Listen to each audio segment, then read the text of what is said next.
अस्सलाम वालेकुम। आज हम हाज़िर हुए हैं फर्स्ट ईयर की केमिस्ट्री चैप्टर नंबर 1 के एक्सरसाइज के क्वेश्चन नंबर 15 के ऊपर, जिसमें फर्स्ट सेंटेंस में वो ये बताता है कि ग्लूकोज एक एसेंशियल न्यूट्रिएंट है हर सेल का। क्यों एसेंशियल है? वो इसलिए क्योंकि ग्लूकोज जो है उसकी केमिकल पोटेंशियल एनर्जी के तौर पे वर्क करता है, या केमिकल पोटेंशियल एनर्जी को जनरेट करता है। अब बात यह है कि इसमें हमें क्वेश्चन क्या किया जा रहा है, हमें ये क्वेश्चन किया जा रहा है कि अगर ग्लूकोज का मॉलिक्यूल ये है तो इट मीन इस मॉलिक्यूल में मौजूद कार्बन, हाइड्रोजन एंड ऑक्सीजन, इनकी परसेंटेज क्या होगी। ईच एलिमेंट की परसेंटेज कैलकुलेट करनी है। सेकंडली, उसने मुझे मास बताया कि 10.5 ग्राम ग्लूकोज है। अगर इतना मास है तो आपने ये बताना है कि इतने मास के अंदर टोटल कितने कार्बन एटम है, कितने हाइड्रोजन है और कितने ऑक्सीजन एटम है। मतलब ये क्वेश्चन है। इस क्वेश्चन को अब हमने सोल्व करना है। सोल्व करते हैं अभी इस क्वेश्चन को भी। सबसे पहली चीज तो आपने ये काम करना है कि इसमें आपने इसका मोलर मास निकालना है, वो कितना बनता है अभी ग्लूकोज का। अगर देखा जाए कार्बन, उसका मास होता है 12, लेकिन कार्बन है कितने ग्लूकोज में? 6 है, तो मैंने इसे 6 टाइम्स कर देना है अभी। 6 टाइम करने के बाद वैल्यू आती है 72। ऐसे ही हाइड्रोजन का जो मास है वो है 1, क्योंकि हाइड्रोजन टोटल 12 है तो 12 से मल्टीप्लाई कर दिया, इसको भी 12 से मल्टीप्लाई करता हूँ, देन इसकी वैल्यू भी आ जाती है 12। इसके बाद आते हैं ऑक्सीजन की तरफ भी। ऑक्सीजन के एक एटम का मास है 16। ऑक्सीजन है कितनी है? 6 है, इसलिए इसको 6 से मल्टीप्लाई किया तो इसको भी 6 से मल्टीप्लाई कर दिया। देन यहाँ पे वैल्यू होगी 96। अब अगर आप सारे को सम अप करते हैं तो वैल्यू बनती है 180, जो कि इसका मोलर मास बनता है अभी। चलें, ये डाटा हमने सबसे पहले निकालना है, मतलब ग्लूकोज के मॉलिक्यूल को देखते हुए एक एटम का मास लिखना है और जितने एटम हुए उससे उसको मल्टीप्लाई कर देना है। इस तरीके से हमने इस पूरे ग्लूकोज के मॉलिक्यूल का मास निकाल लिया, जो कि 180 बनता है अभी। जबकि कार्बन की बात करें तो वो 72 बनता है, हाइड्रोजन की बात करें तो वो 12 बनता है, ऑक्सीजन की बात करें तो वो 96 बनता है अभी। मतलब 180 ग्राम पूरे मॉलिक्यूल का जो मास है उसमें ऑक्सीजन का मास 96 है, हाइड्रोजन का मास 12 है और कार्बन का मास 72 है। अब यहां से हम इसकी परसेंटेज को कैलकुलेट करेंगे। अभी कैसे करेंगे, तरीकाकार सुन लीजिए। भी अगर आपको क्वेश्चन किया जा रहा है कि परसेंटेज ऑफ हाइड्रोजन निकालने, तो क्या करना पड़ेगा?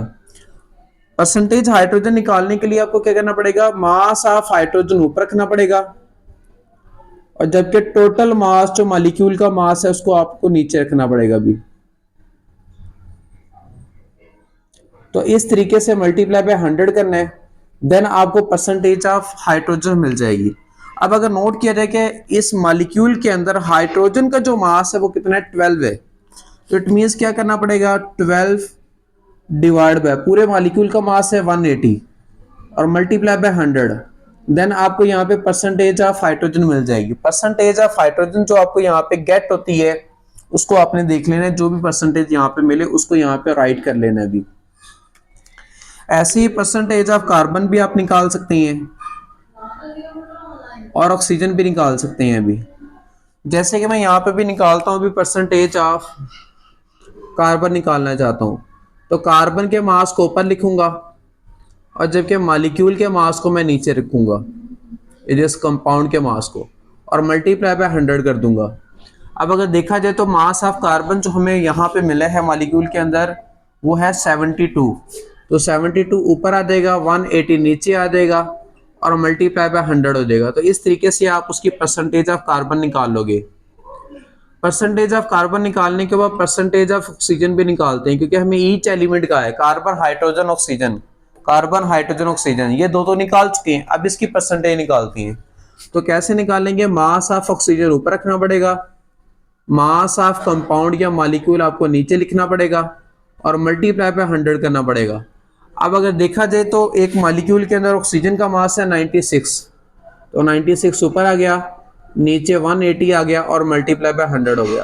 तो इस तरीके से आप इसको डिवाइड करके इसका भी परसेंटेज निकाल सकते हैं। तो इस तरीके से आपने सभी की परसेंटेज निकाल लेनी है। मतलब कार्बन की, हाइड्रोजन की एंड ऑक्सीजन की परसेंटेज यहाँ पे आप उसको राइट कर दीजिए भी। यहाँ पे इसकी राइट कर दें, यहाँ पे कार्बन की राइट कर दें सोल्व करके, यहाँ पे सोल्व करके ऑक्सीजन की राइट कर दें।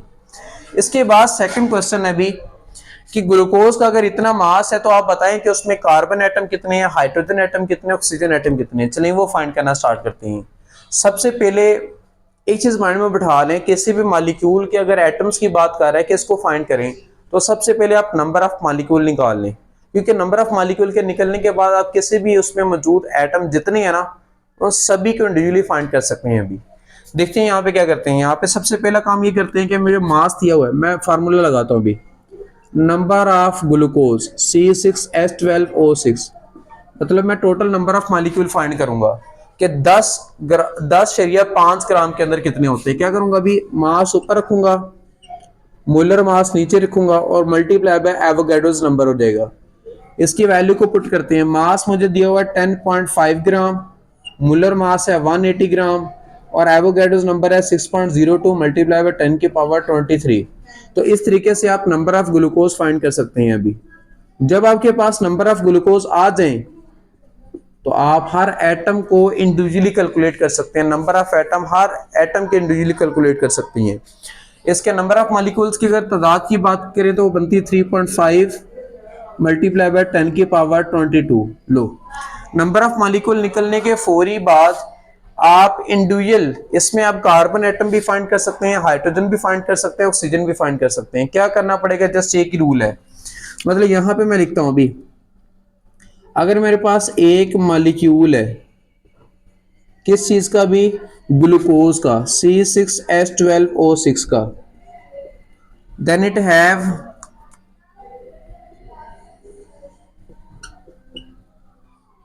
then it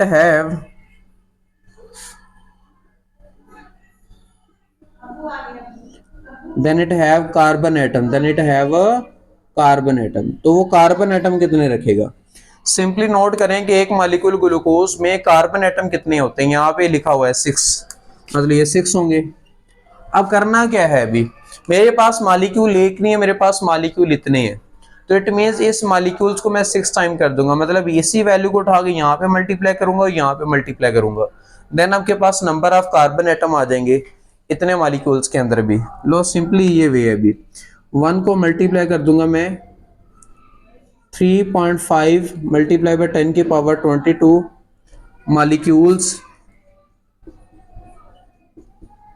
molecules of C6H12O6, then it have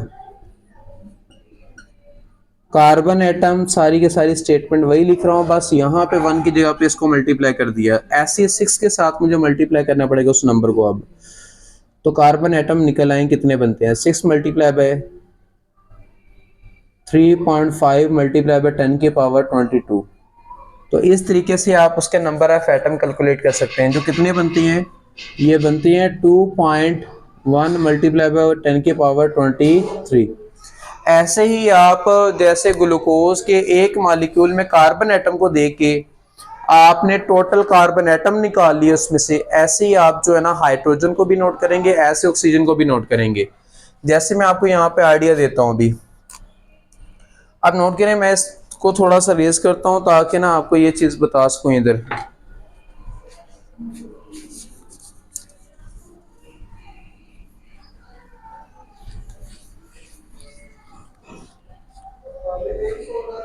ये देखो, अभी अगर मेरे पास एक मॉलिक्यूल किस चीज का, C6H12O6, देन